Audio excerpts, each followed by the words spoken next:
Isang lolo na wanted sa kasong panggagahasa arestado sa Antipolo. Ang sospek 7 beses umunong hinalay ang sariling apo. Si Vel Custodio sa detalye.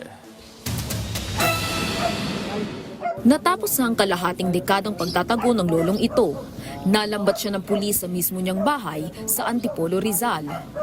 Wanted sa kasong rape si Lolo. May nakapag-coordinate sa amin dito na from Region 5 at meron niyang idinulog sa amin na meron silang pinaghahanap na tao na di umano dito nakatira sa Antipolo. Upon validation niya, it turned out na yung tao positive na nakatira dito sa Antipolo.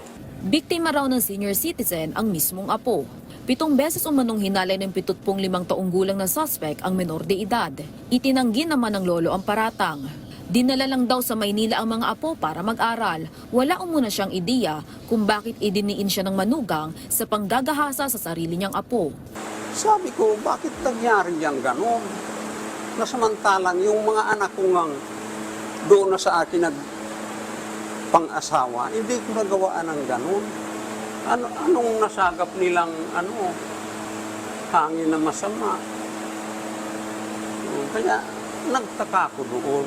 Nakikipag-ugnayan na ang Antipolo City Police sa Regional Police ng Bicol para i-turn over ang suspect. Haharapin niya ang kasong 7 counts of qualified statutory rape at acts of lasciviousness. Vel Custodio para sa Pambansang TV sa Bagong Pilipinas.